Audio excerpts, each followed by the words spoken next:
So in this video, we're talking about holding deposits and specifically when they need to be given back to tenants.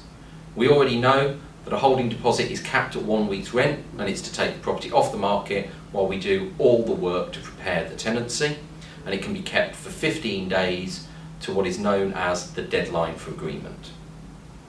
There are 3 situations in which that holding deposit must then be given back to the tenant. The first one is if the landlord or the agent pulls out for any reason other than the ones that allow you to keep it. So if it's just the landlord wants to take the property off the market or sell the property, you have to give that holding deposit back. The second reason is it has to be given back to the successful tenant. Now for the successful tenant, it doesn't necessarily need to be given back in cash.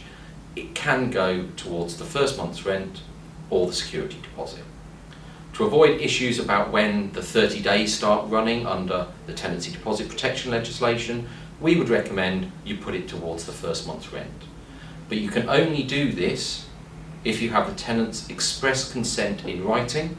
Therefore, we would recommend you have something in your application form that says, I as the tenant accept that if I become the successful tenant, it will go towards my first month's rent. The third reason is all about the deadline for agreement, and because, as we explained in one of the other videos, you have to go from taking the holding deposit to signing the contract within a period of 15 calendar days.